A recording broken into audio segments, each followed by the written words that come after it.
The first days. Emily Carson felt the cool spring air of her new neighborhood with every step she took up the stone pathway leading to the Stanton family home. Freshly married, clutching the handle of her worn leather suitcase, she glanced over at her husband, David, who, for the first time, seemed distracted, already thinking about the coming work week. This quiet suburb, miles away from the city hustle she'd always known, was now her life's new canvas. The Stanton house itself was the stuff of Americana. 2 stories, white siding, navy blue shutters, and a porch swing that creaked with every passing breeze. Behind the front door stood Margaret Stanton, her new mother-in-law, whose gracious smile never quite reached her eyes. Margaret's posture was erect, her salt and pepper bob perfectly managed, her voice warm yet clipped. She hugged Emily tightly, perfumed with lavender and something sharper, then quickly surveyed Emily from head to toe, as if mentally cataloging everything she'd need to improve. David's father, Charles, was a quieter presence, retired, mostly out of the house in his vegetable garden or tinkering in the garage. The other siblings were gone. David was the youngest, the one who'd never quite left the nest. Now, as Emily set down her suitcase in the sunlit guest room, her new room, she caught a glimpse of her own reflection, hopeful eyes and a nervous smile. Emily spent her first days determined to bridge worlds. Mornings began early with Margaret already bustling, a flurry of home-cooked breakfasts, perfectly ironed linens, and a steadfast schedule. Emily, eager to help, offered to set the table, help prep coffee, and clear dishes. Margaret's corrections were polite but insistent, instructing Emily on everything from how to fold napkins to which shelf belonged to which glass. "We always set forks on the left," Margaret would note. Or, "Here, darling, let me show you the right way to store leftovers." These comments, though gentle, made it clear there was a right way, Margaret's way, and deviation was barely tolerated. Afternoons were filled with learning the rhythms of the household. Emily tried to balance maintaining her remote freelance work with integrating into family life. She made small talk with Charles as he polished heirloom tools, carefully tiptoed around Margaret's relentless organization, and texted David occasional updates, which sometimes went unread until he returned home, tired from long commutes into the city. Family dinners became a ritual, pot roast or lemon chicken, Margaret presiding over conversation, guiding topics with skill. Emily laughed at the right moments and asked after family milestones. She listened quietly to stories about the way things are done in this house, aware of the unspoken rules winding around every anecdote. Sometimes David joined in Margaret's fond reminiscences, leaving Emily momentarily out of step. Yet, not everything was fraught with tension. There were pockets of warmth, Margaret showing Emily the old chest of photo albums, Charles handing her a fat baby tomato from his garden, sunlight streaming across the kitchen tiles as Emily and Margaret shared a lukewarm cup of afternoon tea. Crisp, Midwest mornings on the porch swing felt like slow invitations, moments to breathe and reflect on belonging and acceptance. Inside, Emily battled a mix of gratitude, longing, and uncertainty. Was she blending in? Was her presence welcomed, truly, or simply tolerated? Each evening, as she slipped beside David in their modest guest room bed, she wondered if she would ever feel entirely at home here. But Emily was nothing if not resilient. With every small gesture, folded laundry laid anonymously on Margaret's bed, a new family recipe carefully followed, a sincere thank you whispered before lights out, she planted hope that one day, kindness and effort would win her genuine acceptance. As the last days of spring drifted by, Emily's optimism remained intact, undimmed by small slights or awkwardness. The Stanton home, for all its routines and expectations, was now the heart of Emily's newlywed life. In her journal, tucked deep in a dresser drawer, she wrote a simple pledge: "I will be patient, I will be kind, and in this family, I will find my place." Shadows emerging. It began with gestures so subtle that Emily nearly dismissed them as nerves or cultural quirks. Margaret's occasional sharp glance across the breakfast table, the way her lips tightened at a misplaced mug, or how she would quietly reset the living room decor after Emily left the room. These details, so minor at first, accumulated like stray threads, a tapestry Emily couldn't yet recognize. Morning routines grew tense. Margaret's polite corrections became more frequent, delivered in tones too sweet to confront, too pointed to ignore. "Don't trouble yourself with the laundry, dear. I'll redo it when you're finished." Or, "Emily, I'm sure where you grew up you do things differently, but we have standards here." Each remark left a faint scratch on Emily's confidence, a silent question mark against her worth. David didn't seem to notice. He left early, returned late, slipping easily into the cocoon of his old family life. Emily tried to bring up her discomfort, but David brushed aside her concerns with a tired smile. "Don't take Mom so seriously," he'd chuckle. "She can be intense, but she means well." Emily tucked her doubts away, determined to try harder. In the evenings, Margaret expertly drew David into conversations laced with small complaints, always indirect, always innocent on the surface. Emily was so excited to help with dinner, bless her heart. But the gravy was a bit salty, and you know how your father's stomach gets. Or, "I worry about how much time she spends upstairs on her computer. Maybe she feels out of place." The turning point arrived gradually. One weekend, while David was in the garage, Emily overheard Margaret speaking on the phone with a family friend.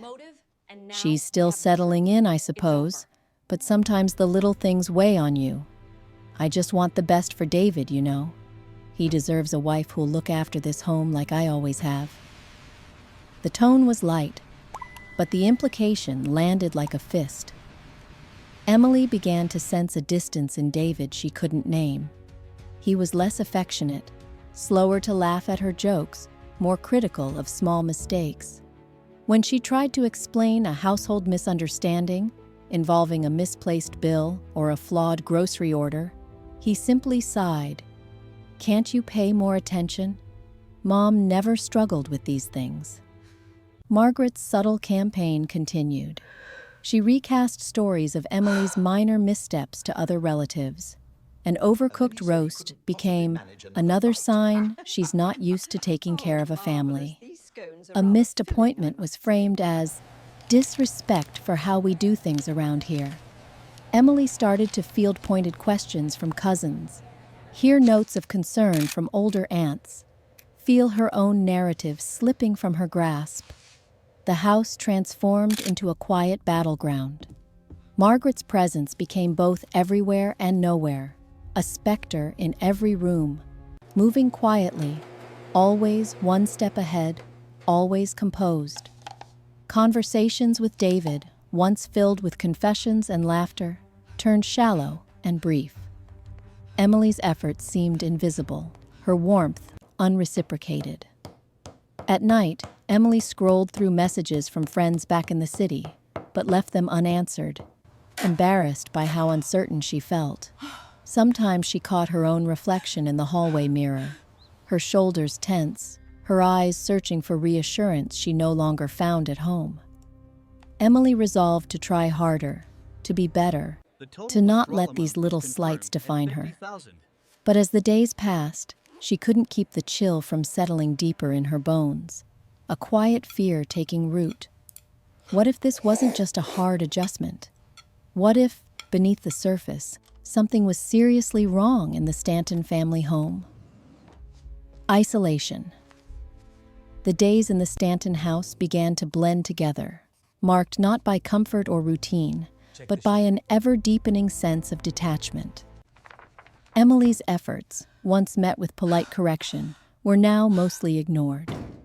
she found herself shrinking from daily activities, hesitating before joining Margaret in the kitchen, second-guessing every text message she sent to David, even slipping out of family conversations as if she were nothing more than background noise.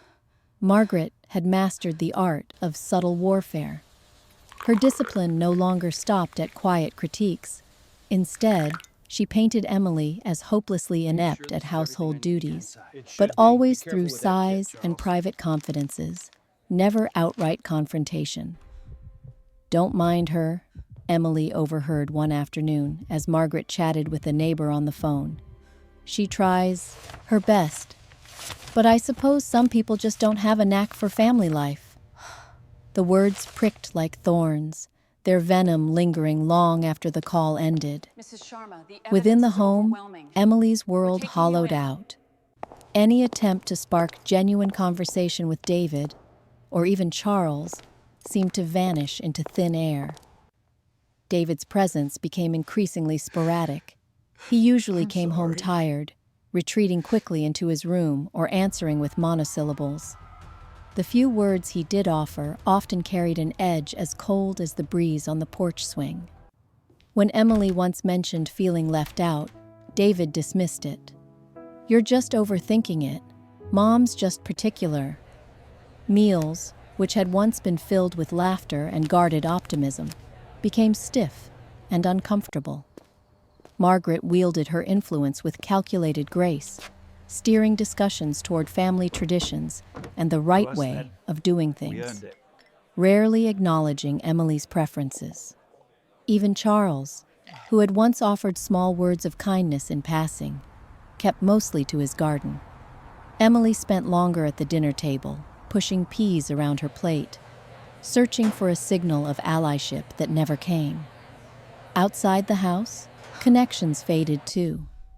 Emily's friends reached out less and less as she routinely declined invitations and cut phone calls short, embarrassed to admit how isolating her new life felt. Invitations to join Margaret at bridge club or church events were offered with a veiled agenda. Margaret's chance to perform the role of the long-suffering, ever-patient mother-in-law for neighbors and friends. In public, Margaret's tone was all honey, praising Emily's efforts while narrating stories of her amusing blunders for the amusement of others. Emily smiled on cue, then spent the subsequent nights replaying these moments in her mind, struggling to find a space where she belonged. Everything Emily did seemed to backfire. If she cleaned, Margaret recleaned. If she cooked, Margaret corrected the recipe. If she retreated to her room to work, or simply to escape, she was met with comments about neglecting family togetherness, or questions about why she never seemed to want to participate. Her presence, no matter how accommodating, only cemented her outsider status. The deepening rift between Emily and David was the most painful of all. The warmth that had once defined their relationship was gone, replaced with frostiness and frequent misunderstandings. Small disagreements turned into curt silences. One evening, after Margaret casually mentioned Emily's latest misstep, David merely shrugged and set his jaw, unwilling to defend his wife or even meet her eyes. It was in these small moments, stacked day after day, that Emily truly realized she was alone. She began to write in her journal more often, a private record of small humiliations and glimmers of hope, cryptic enough in case Margaret ever stumbled upon it. Sometimes she paced her small, sunlit guest room, late into the night, listening to the muffled sounds of laughter and conversation drifting up the stairs from the living room below. It sounded like a life that might have welcomed her in another time, in another story. Emily's world had narrowed to a thin, silent thread, anchored in the hope that time or kindness might eventually shift the tide. But hope became harder to hold on to. Isolation, she realized, was colder than any winter she'd known. It pressed in around her every hour in the Stanton home, leaving her hungry for a touch of kindness or a moment of genuine connection. A hunger she would have to learn to manage on her own. rock-bottom Emily woke before dawn on a Saturday. The world outside cloaked in that uncertain gray that comes before sunrise. She lay in bed beside David, listening to his even breaths, and felt the emptiness that had become her steady companion. Downstairs, Margaret was already awake. Emily could hear soft movements in the kitchen, the scrape of a knife against a cutting board, the quick, crisp closing of cabinet doors. The household rituals would begin again, but today, something felt different. The air itself seemed charged, heavy with anticipation. That week, Margaret had been more reserved than usual. There were fewer comments, less micromanaging of Emily's every move, as if Margaret were waiting for something, or quietly manufacturing it. Emily tried not to let her nerves get the better of her. She spent hours bulking up her freelance work at the little desk by the window, double-checking every text she sent to David, methodically going through house chores, careful not to leave a trace of error anywhere. Still, a knot of anxiety twisted tighter in her stomach with each passing day. That morning, as Emily carried a load of laundry through the hallway, she overheard Margaret's hushed voice drifting through the cracked door of the study. "I just worry, Linda. Ever since Emily came, there have been discrepancies. Money gone missing from my purse. Little things. I don't want to accuse, but it's hard not to notice. I'm not saying anything definite, of course, but..." Her voice trailed off, heavy with implication. Emily nearly dropped the basket. Her first instinct was denial. Surely Margaret wouldn't stoop that low. But as she stood frozen, heartbeat thudding in her ears, the realization seeped in. Margaret was setting a trap. This wasn't just about misplaced mugs or wrinkled linens anymore. This was something large, something designed to break her completely. The day passed in a fog. Emily's heart pounded every time she entered a room. She saw the way Margaret watched her, tracking each movement with shrewd, calculating eyes. Even Charles seemed distant, polite but preoccupied, and David barely registered her presence as he focused on his emails and work calls. By mid-afternoon, Margaret suddenly called everyone into the living room. Her voice was gentle but firm, maternal, but with an undertone of command that brooked no argument. "I don't want to alarm anyone," Margaret began, "but I discovered this morning that several $100s are missing from my emergency cash fund. It's probably nothing. A simple mistake or misplacement, I'm sure." Her gaze flickered to Emily, just long enough to let the silence do its work. "But with all the recent confusion, it might be a good idea for everyone to check through their things. If anyone finds misplaced money, please return it to me, no questions asked." David looked genuinely confused. Charles frowned, muttering something about checking the garage. There was a ripple of tension in the room, an undercurrent directed straight at Emily. She opened her mouth to protest, but the moment she did, Margaret cut her off with a soft, practiced laugh. "Oh, darling, I'm sure it's not you," Margaret said, reaching out to pat Emily's knee. "But you are the newest member of the household. Sometimes new routines throw everyone off a bit, don't they?" Emily flushed with humiliation, feeling the heat creep up her cheeks. Her mind raced. Should she demand Margaret stop? Accuse her of inventing lies? David's weary eyes found hers, but there was little warmth in his gaze. Only confusion, and worse, suspicion. After Margaret left the room, David lingered. She reached for his hand. "David, you know I would never..." He pulled away, his jaw set. "It's just strange, Emily.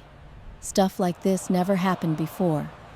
There was no anger in his voice, just a bone-deep disappointment that made her want to disappear. Word spread fast. Over the next day, more relatives called. Margaret fielded their questions with the same skillful blend of concern and resignation. "Of course, I don't want to think anything. Isn't it awful to even consider such things? But you know how stress can affect people." And poor Emily, She's under so much pressure, isn't she? Emily's world shrank further. She could not set foot in the house without feeling the weight of invisible eyes, wondering what else was being taken. What stories were being spun in the shadows? Her phone buzzed with messages from cousins and aunts, all subtle in their curiosity. "Hope you're holding up okay, hun," or "Let me know if you want to talk. Sometimes family gets tricky, right?" She cleaned the guest room obsessively, folding everything into tight, perfect stacks. She combed through her bank records in a futile attempt to prove her innocence. At dinner, Margaret made a show of placing her purse closer to herself, giving Emily a tight-lipped smile as she did. The final blow came that evening. David, worn out and glassy-eyed, knocked on the bedroom door. He perched on the edge of the bed, nervous and avoidant. "Emily, I think it would be best if you took some time. Maybe you could visit your sister or a friend for a while. Just until things settle down. Here." She stared at him, her heart splitting open. "You want me to leave? Just like that? On a rumor?" He wouldn't meet her gaze. "I just don't know what to believe anymore." Margaret stood at a slight distance, listening from the hallway, with a sorrowful frown that barely disguised her satisfaction. Emily's chest clenched with a pain deeper than anger. She felt hollowed out, as if all the effort, all the careful kindness, all the moments spent praying she would finally be seen had meant nothing. She looked back over her shoulder at the house that had never become home. Every crack in the ceiling, every immaculately polished doorknob seemed to whisper her displacement. Packing her things was mechanical, her hands moving on autopilot. She left quietly, ignoring Margaret's perfunctory words. "Take all the time you need, dear. We'll be here when you're ready to talk." David did not walk her out. Emily drove aimlessly for hours, the city lights blurring through her tears. Her phone vibrated. Messages from friends, from her sister, checking in. She replied to none. At a deserted rest stop, she considered turning back and fighting, busting through the front door and screaming the truth. But exhaustion won. The only sound in her car was her ragged breathing and the persistent tick of the blinker as she sat undecided at an empty intersection. For days, she holed up in a low-rent motel, drifting between sleep and numbness. She bought takeout, barely tasted it, watched reruns on a static-filled television, and ignored the guilt gnawing at her. In the journal she kept hidden beneath her pillow, she finally let the words spill out. Pain, anger, disbelief. But something else too. Something that was not submission. For the first time, she realized she was no longer afraid of being seen as the bad daughter-in-law. The truth was brutal and inescapable. Even when she had given everything, it had never been enough for them. By week's end, when yet another text from David appeared, "Hope you're okay. Mom says we need to talk." Emily stared at the screen and let the phone drop to the bed. Rock bottom, she knew, was not merely a place of pain, it was a place of clarity. And as morning light seeped in through the torn motel curtains, she felt something cold and steady hardening inside her, something that looked an awful lot like resolve. The counterattack begins. For days, Emily drifted in a fog of exhaustion and disbelief, the ache of betrayal pulsing beneath her skin. Solitude became both her prison and her refuge.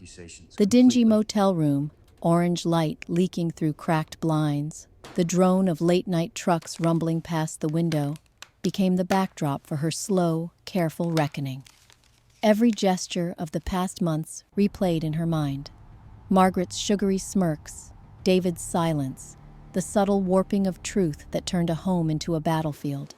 For so long, Emily's way of coping had been to try harder, to plead for understanding, to trust that reason and effort would eventually be rewarded.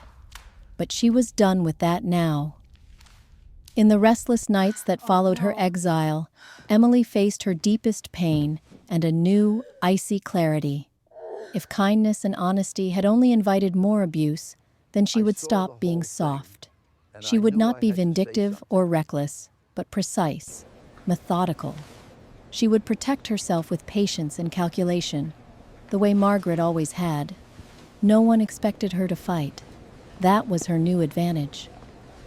She started by giving herself space, refusing all of David's ambiguous texts.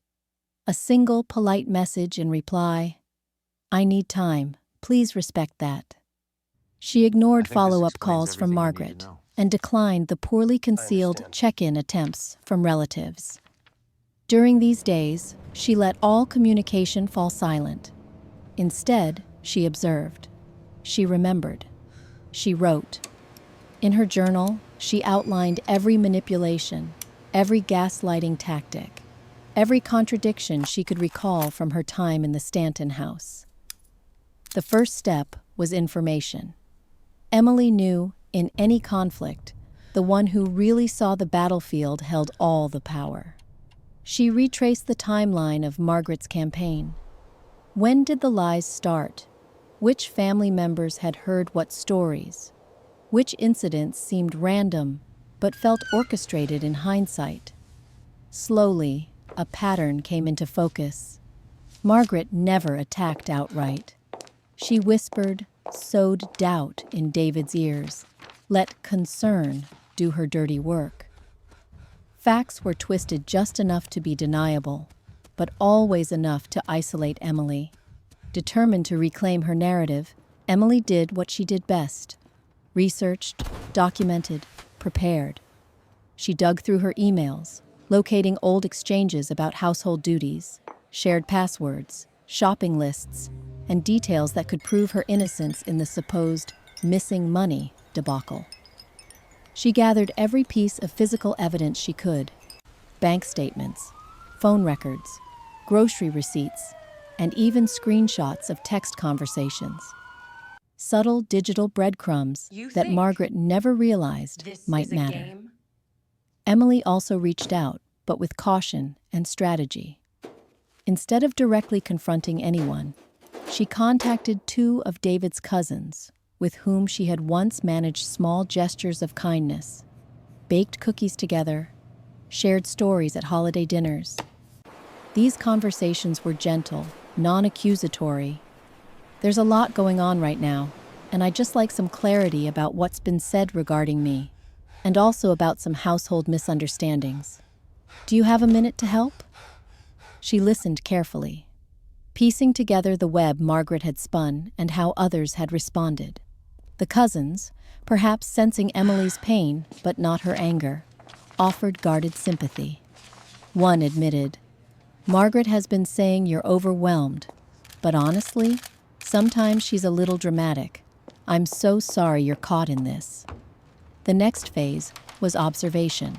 Emily checked Margaret's social media, quietly noting the type of stories and performances Margaret crafted for public view. The carefully curated photos, the frequent ambiguous references to family stress, and hoping for healing. She realized Margaret valued her reputation above all. That would eventually be her weak spot. Emily returned to work, slowly rebuilding her client list, determined not to let the Stanton scandal become her whole world. She spent time with her older sister, who offered her a spare room, and, just as importantly, emotional distance. With each day away from the toxic shadows of the Stanton household, Emily felt her sense of self, though battered, grow ever more solid. But she also knew she would have to step back into that world eventually.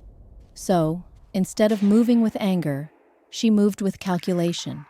She planned every word, every step. After a week, David called again.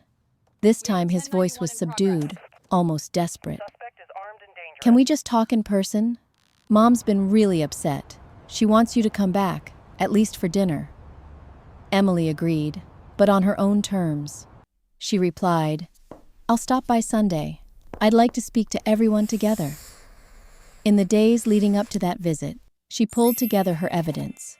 She rehearsed, out loud, how she would correct falsehoods without raising her voice, how she would point out contradictions with facts, not emotion. Her heart still ached for David, but she no longer confused his approval for validation. She knew exactly what she would say. Let's settle this as equals. No more whispers, no more secrets.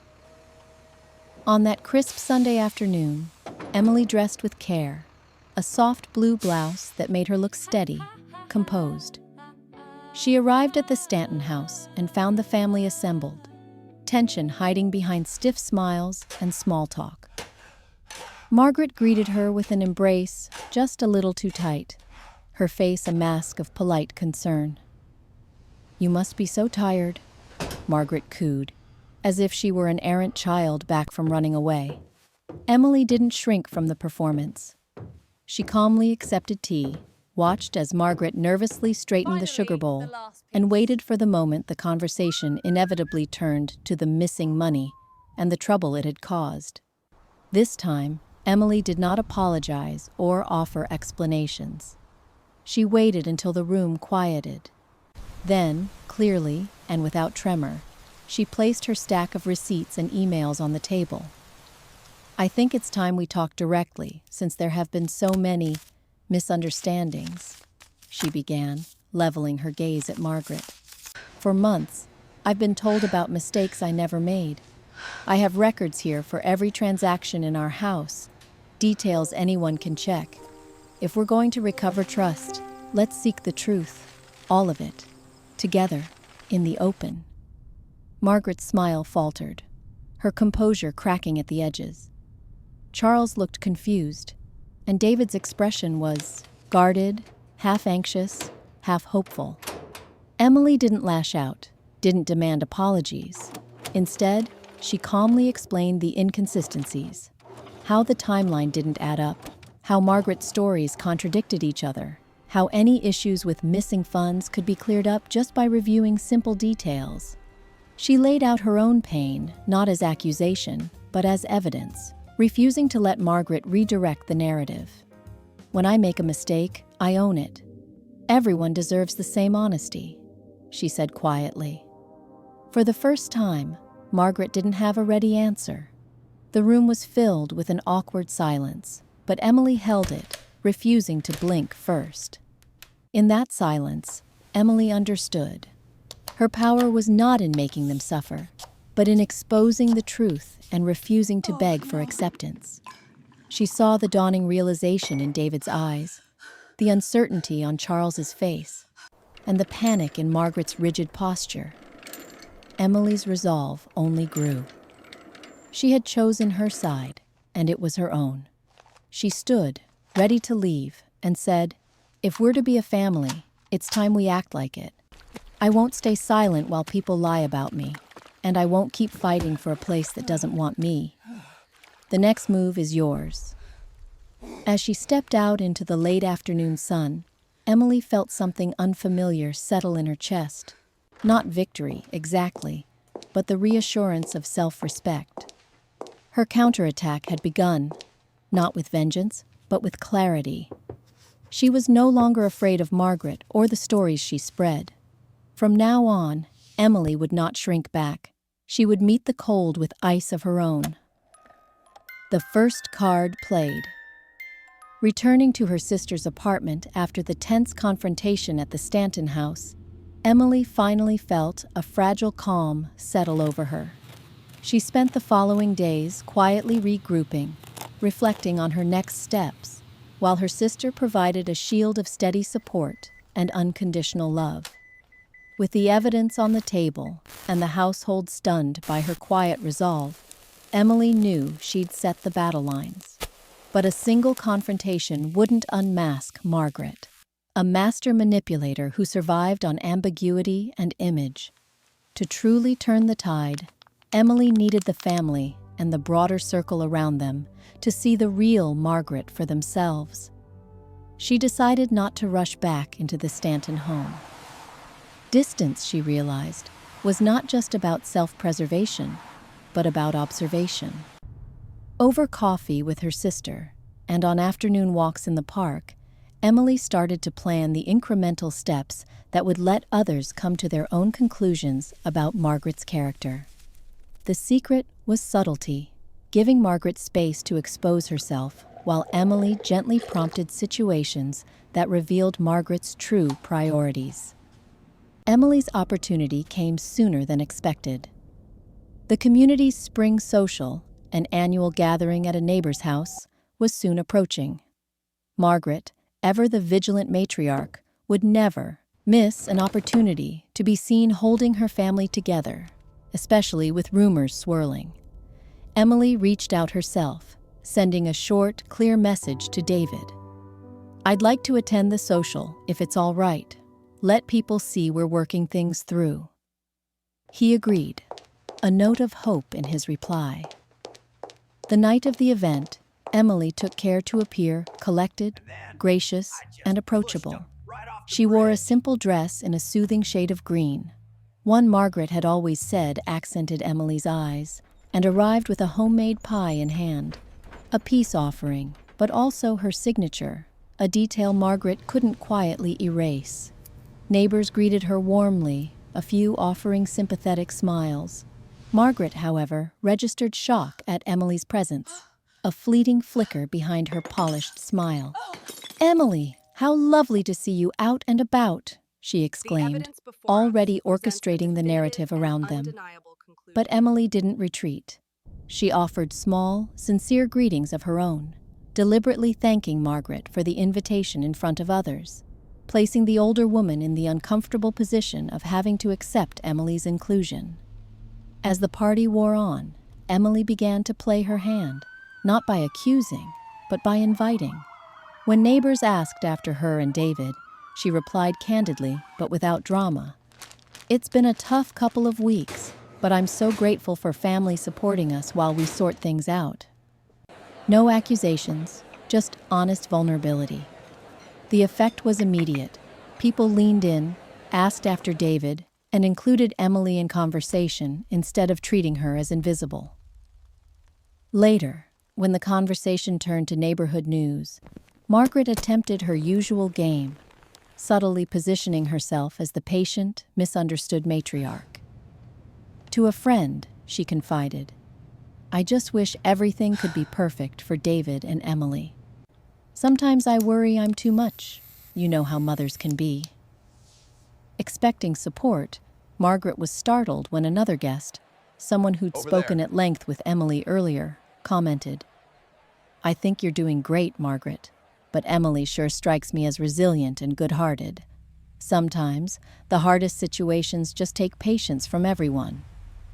Emily said nothing, but her presence, serene and unruffled, shifted the dynamic.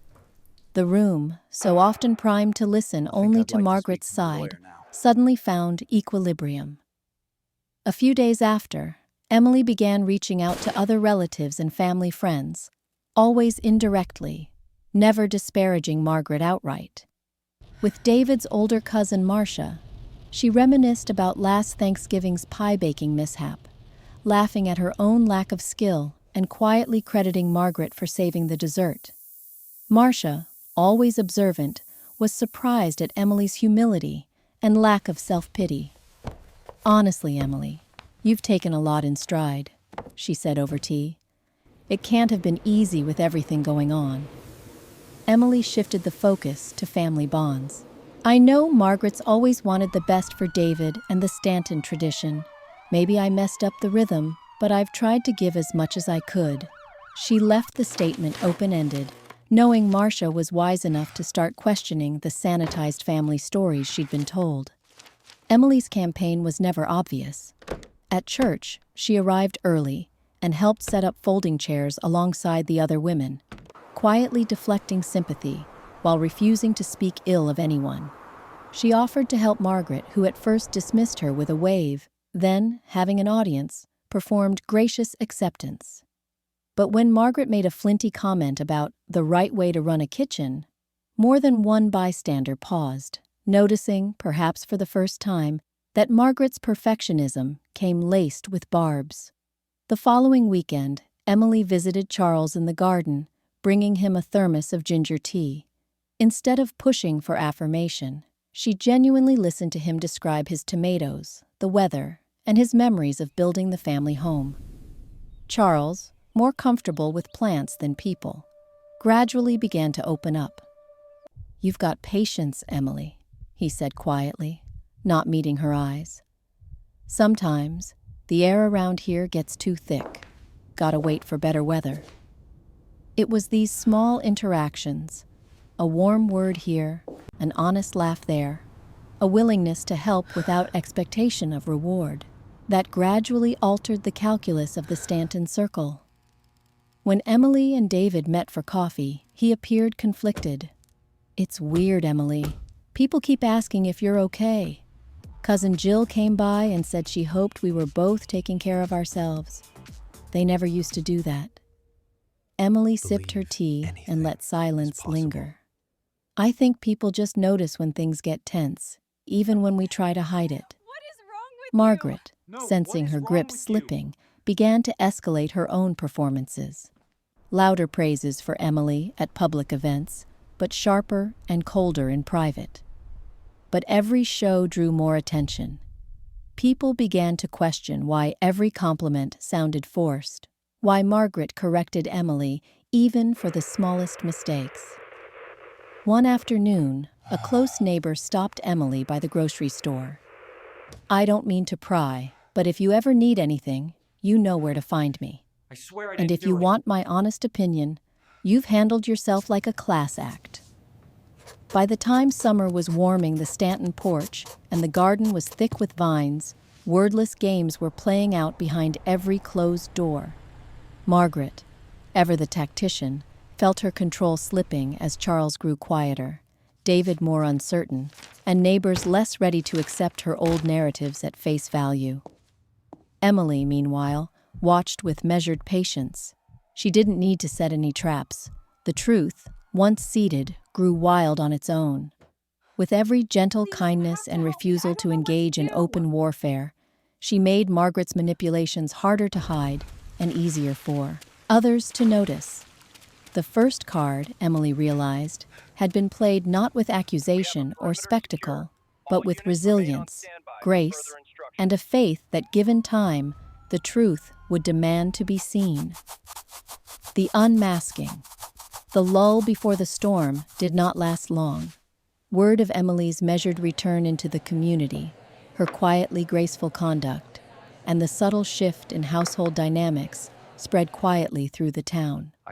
Rumors began to circulate, not the kind Margaret could control or spin, but the sort that grew stronger each time a cousin or church friend mentioned Emily's courtesy, or whenever someone remembered a sharp word that Margaret had passed off as concern.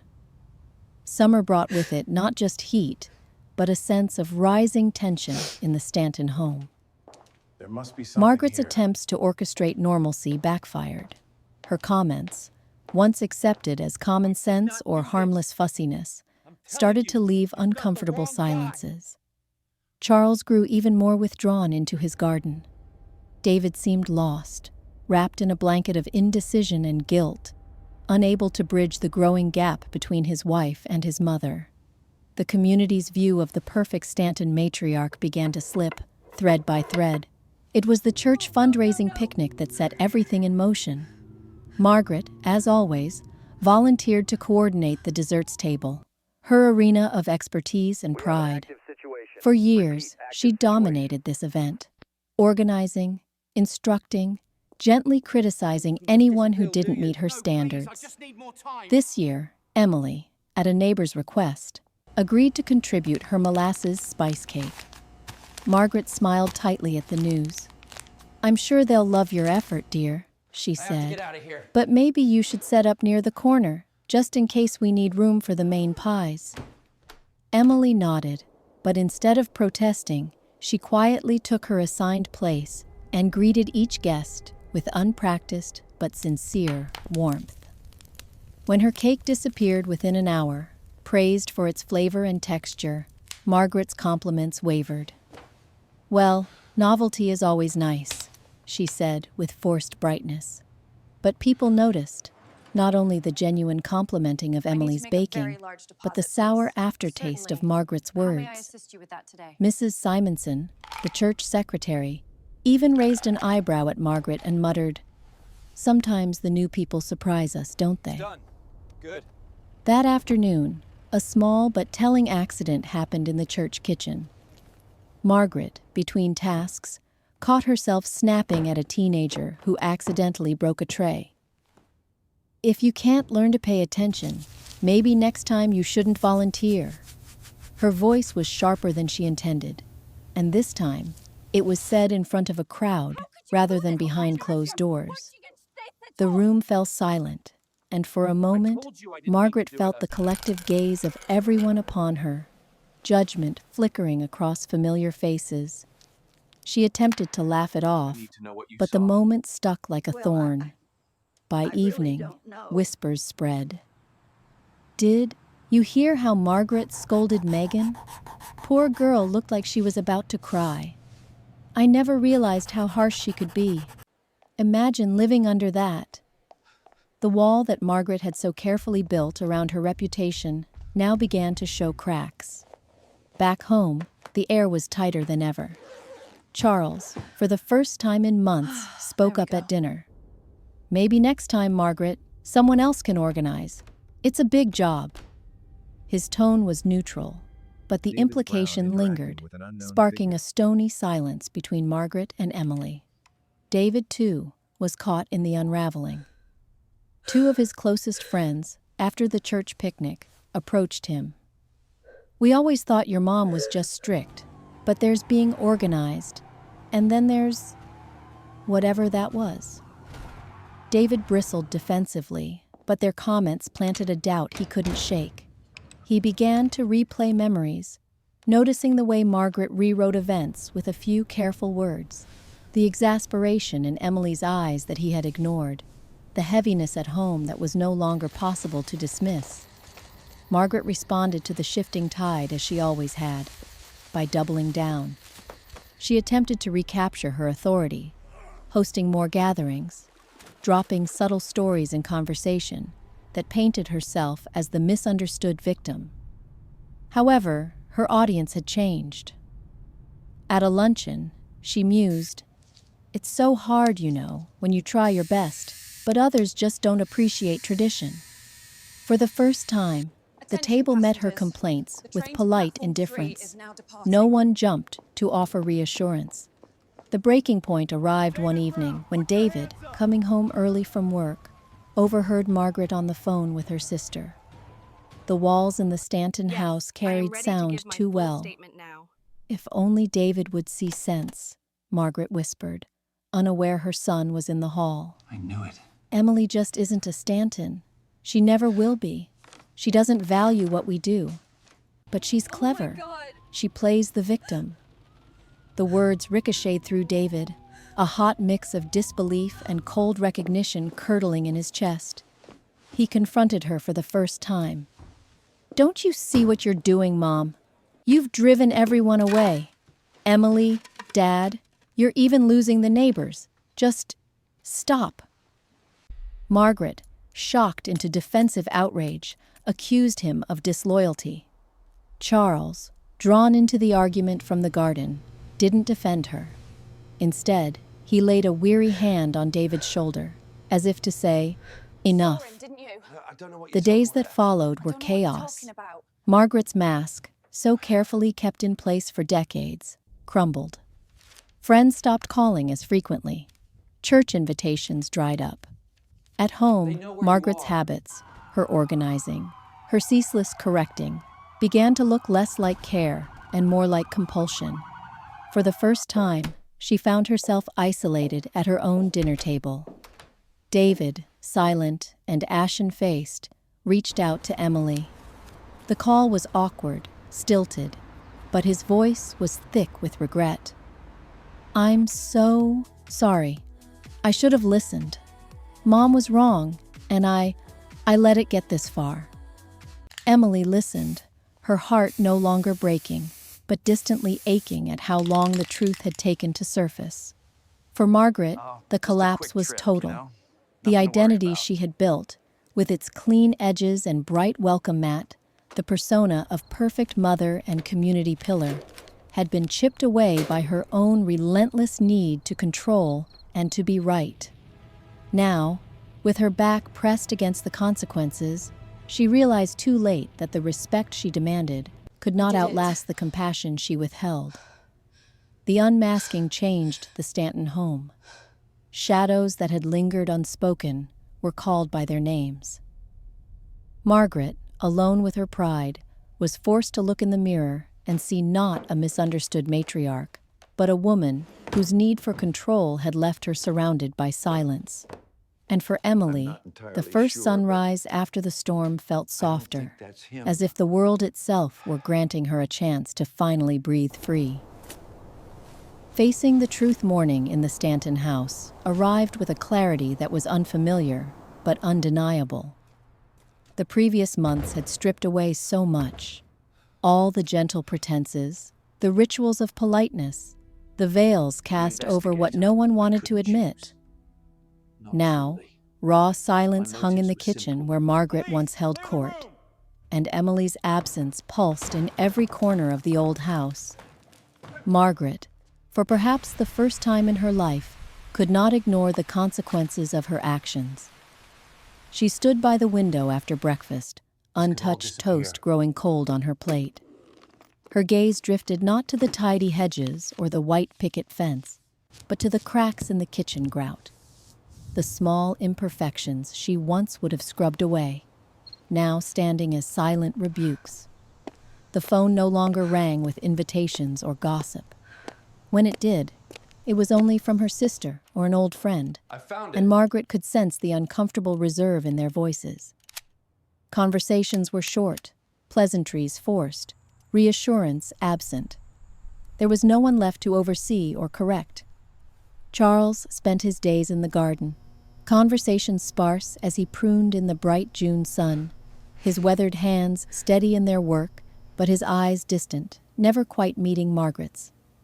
For years, she had moved everyone in the family according to her rhythm. Now, the metronome had stopped ticking, and she found herself adrift. David came home earlier now, but his presence was quieter, less certain. The kitchen table, once their center, was often left empty. He was racked by regret, a regret so deep he struggled to sit still. He lingered in the living room, looking at wedding photos of him and Emily, memories flooding back in fragments, the hope in her eyes, the trust in her smile before she ever set foot in his childhood home. How thoughtlessly he'd let that trust erode under the weight of his mother's expectations. Ashamed, he often left the room when Margaret entered, unable to meet her hopeful glances, unsure if comfort was deserved or even possible. For Emily, those first weeks after the unmasking were suspended in a strange stillness. She stayed at her sister's apartment, the newsroom clatter and city traffic a healing background hum after so many months of rural, stifling quiet. At night, in her borrowed room, Emily let herself feel the full exhaustion of her ordeal. Grief, not just for the love she had lost in David, but for the belief in family she had clung to so fiercely. There was relief in distance. For the first time, her choices were her own again. She began running most mornings, finding solace in steady, burning motion. She let her phone ring when she did not want to talk. She called her old friends, the ones she'd ignored or brushed off when she was busy trying to fit in at the Stanton house. Many had been waiting and listened now without judgment.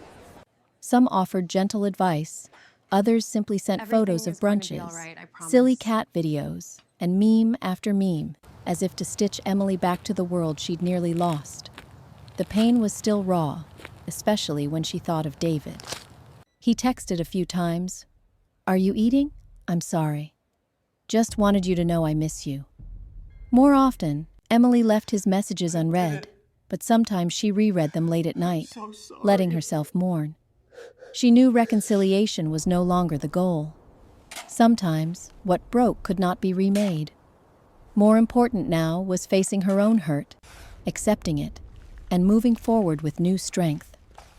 Against this backdrop, the moment of reckoning for the Stanton family finally arrived. Margaret could not stand the silence any longer. One humid Sunday, she summoned both Charles and David to the breakfast table. Her voice, usually clipped and certain, was tremulous. For once, there were no instructions, no complaints, just a confession, halting and tear-stained. "I made mistakes," Margaret said, hands fussing with the edge of her napkin. "I wanted so much to keep this family whole. I didn't see how hard I was making it for Emily, or any of you." She glanced at Charles, whose gaze softened only slightly, and then at David. "I pushed too much. Said things I can't take back." The words echoed strangely in the stillness. For years, Margaret had never admitted fault, never shown her children or grandchildren anything but unwavering certainty. Now her honesty landed not as a triumphant moment of accountability, but as a quiet, overdue release. There was no applause, no dramatic reconciliation, just a sense of tired relief among three people who could finally stop fighting the truth. David's own confession followed quietly in the hallway after. He called Emily, voice low and thick. "I'm so sorry," he said, his words unpracticed. "I let you down. I let her come between us. You deserve so much more." On the other end, Emily listened quietly. She found to her own surprise that she did not weep or rail at him. When she replied, her voice was strong, even gentle. "I know you're sorry, but some things can't be made right with apology. Maybe after some time, we can forgive each other. Right now, I just need peace." Emily met Margaret one more time, by invitation, in a small cafe in town filled with the warm, mingled scents of coffee and pastry. Margaret arrived late, looking smaller, older than before. She reached for Emily's hands, hesitating. "I don't expect you to forgive me," she whispered. "I just wanted to say you didn't deserve what happened. I'm sorry." Emily studied the lines in Margaret's face. The years of control, of pride, now collapsed into fatigue. For a moment, Emily felt sympathy, but she did not give comfort. Instead, she simply nodded. "Thank you for saying that. I wish things had been different, but I have to take care of myself now." Margaret nodded, tears rising but unshed, and Emily realized that sometimes closure was a conversation, sometimes merely an ending. For Charles, the truth was both a wound and a chance. He no longer saw himself as a helpless bystander. Quietly, he mended fences with Emily, from afar. He sent her a note. "Thank you for your patience. The garden misses you." No demands, no requests, just a statement of loss. As summer aged, the truth hung over the Stanton family like late sunlight, warm, but filled with long shadows. The community saw Margaret differently now, not hated, but pitied. Neighbors still nodded politely, but invitations were sparse. Trust, once undermined, was slow to rebuild. David worked to untangle himself from old habits, spending long afternoons alone, reflecting on the shape of his life and the mistakes that had cost him so much. Emily stood at a new threshold. She began to chart a future that was open, undefined, no longer fettered to acceptance by the Stantons. There was loss, yes, but also gratitude for the clarity hardship had brought. As she walked home under the late summer sky, she felt her spirit lightening. The truth did not heal everything, but it made new beginnings possible. The Stanton house never returned entirely to its former self. And for Emily, heart scarred but whole, dignity restored, facing the truth meant finally letting go, moving forward not with anger, but with a quiet, enduring resolve. The value of coldness. For Emily, life after the storm was not instantly radiant, but it was undeniably freer. The weeks bled into months with a steady rhythm. Work, quiet dinners with her sister, long solitary walks through the city after rain. The echoes of Margaret's criticism and David's disappointment faded, their sharpness dulled by time and distance. In their place, something colder, but infinitely more valuable, solidified inside her: self-possession. At first, the coldness seemed a symptom of grief, a necessary numbness to survive the loss. But as days passed and autumn sharpened the air, Emily realized that her detachment was not indifference. It was self-protection. She was learning slowly that kindness did not require self-erasure, and forgiveness did not mean forgetting the lessons paid for in pain. She approached her work with new focus. The freelance writing business she had once neglected became her anchor. She pitched more boldly, turning away clients who tried to underbid her or disrespect her boundaries. She applied for a full-time editorial position at a boutique publisher and was invited to interview. When she met with the team, women with quick wits and eyes that sparkled with ambition, Emily carried herself with quiet authority, set like armor around her. She did not diminish herself, did not apologize for the gap in her resume. You can trust me. "Life has given me perspective," she said, "and I can work under pressure."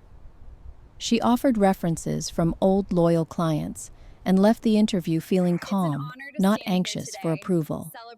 A week later, she received an offer. Emily's circle transformed too.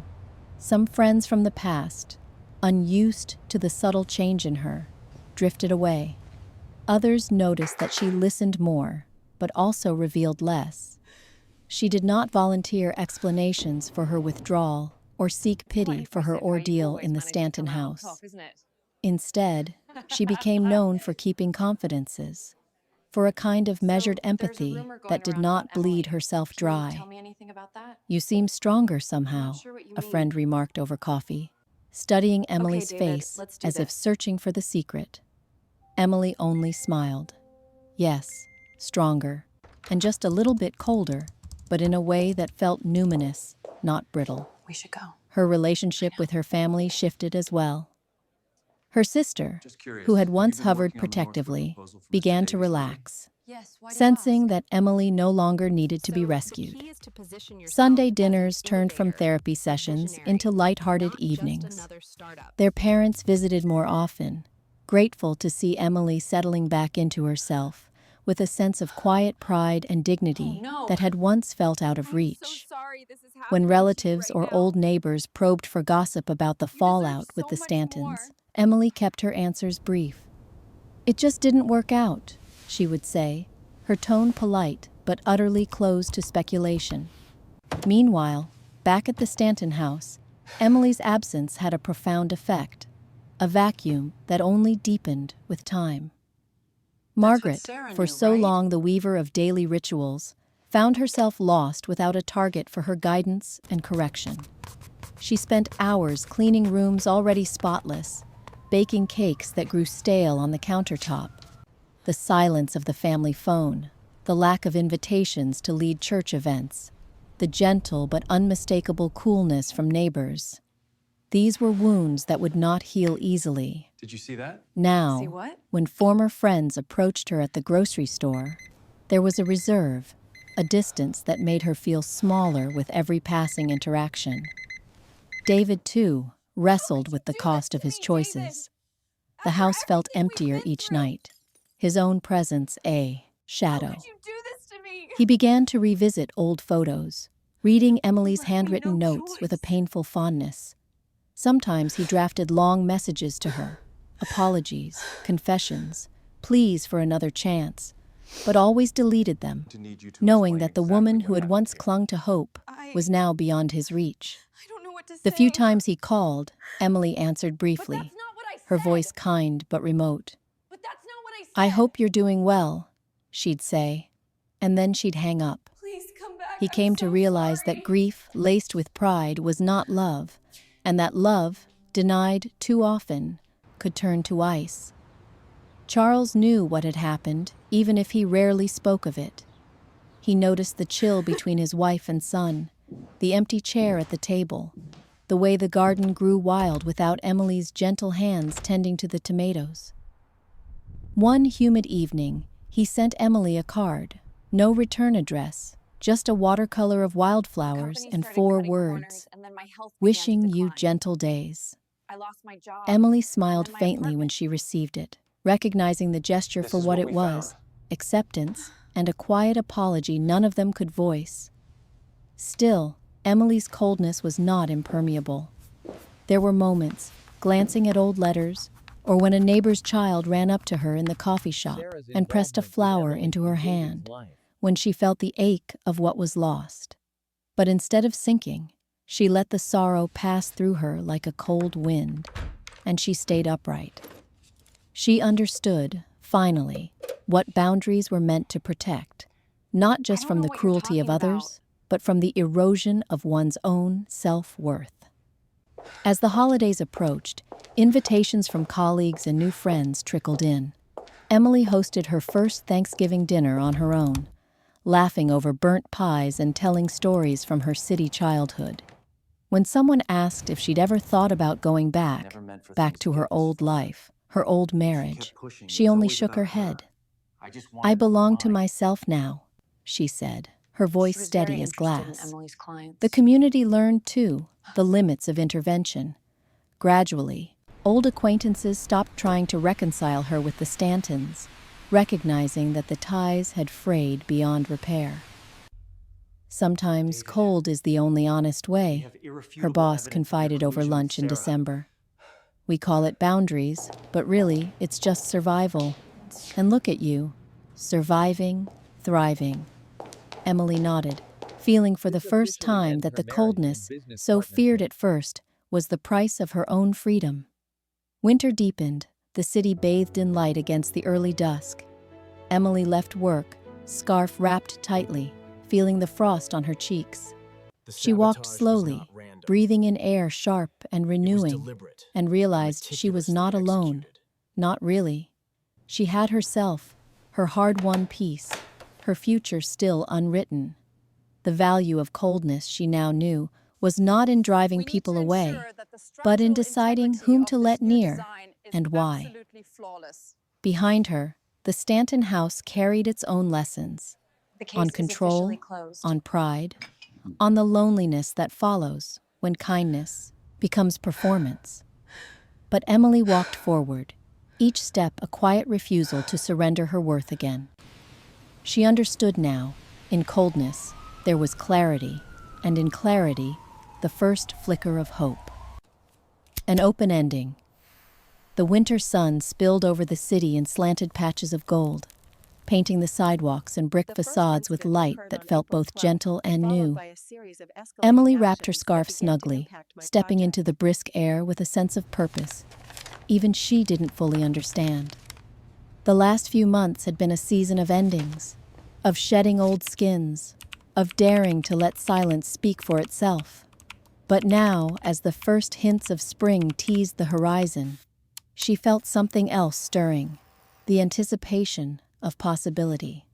Her apartment, once a temporary sanctuary, had become a canvas for new habits and little joys. Each morning, she brewed strong coffee and allowed herself a minute at the window, watching the city awaken.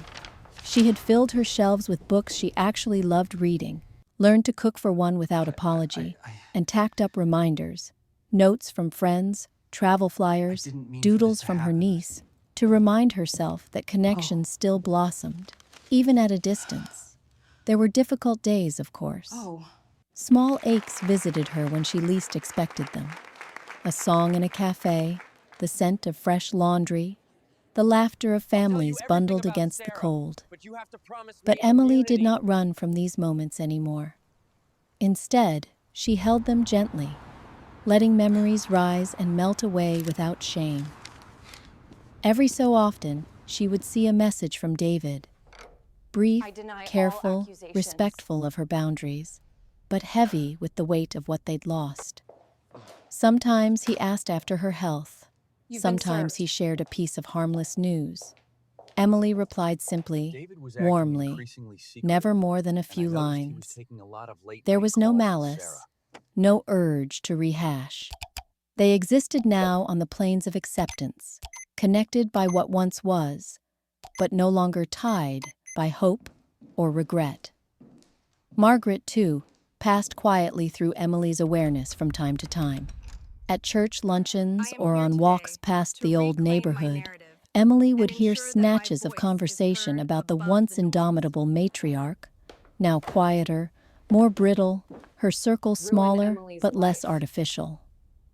Margaret had not asked for forgiveness after the cafe meeting, nor had Emily offered it, and that silence, paradoxically, brought them both relief. Each woman now guarded her own solitude, their stories tangled, but no longer combative. Charles sent a Christmas card, tucked with a pressed wildflower and a simple note. "Thank you for your kindness. The garden is waiting for spring." Emily placed it on her mantel, understanding that sometimes the closest thing to healing was acknowledgement without expectation. As the city moved briskly towards spring, new routines replaced the old. Emily's job at the publisher brought fresh challenges and laughter. Her colleagues became companions after work, drinks at the corner bar, debating novels, sharing stories from childhood spent in other towns. She lost herself in manuscripts, took satisfaction in helping other voices find their shape, and occasionally went home with ink stains on her fingers and a sense of quiet triumph. Her sister visited often, bringing homemade bread or stories from work, and sometimes they stayed up late rewatching old comedies, laughing so hard they woke the neighbors. Family, Emily realized, could be chosen again and again, sometimes with more deliberate tenderness than fate alone could provide. But the biggest shift, perhaps, was in how Emily regarded her own reflection. For years, her sense of worth had felt like a vote, something others could grant or withhold. Now, she realized, what mattered most was her own willingness to claim it. She started keeping a journal, scribbling truths and hopes with the same determination she'd once poured into family recipes or endless apologies. On the first page, she wrote, "I am enough. Not because I endured, but because I let go." In time, word spread of subtle changes back at the Stanton house. Margaret became more withdrawn, less the center of attention, more apt to listen than correct. Neighbors noticed her carrying grocery bags herself, tending the garden alone, sometimes glimpsing her through the window sitting with a book in her lap, eyes distant or closed. Charles, when he ventured to the farmer's market, chatted amiably with everyone, but rarely mentioned family. David learned at last to handle his own affairs, laundry, taxes, even Sunday roasts, cooking for one, without bitterness. There were no dramatic reconciliations. The air between houses stayed cool, but not hostile. When a major family milestone arrived, the birth of a niece, a community award, Emily sent polite notes, received short, gracious replies, and felt neither longing nor loss. The past had closed a door, but no one needed to bar it shut with anger anymore.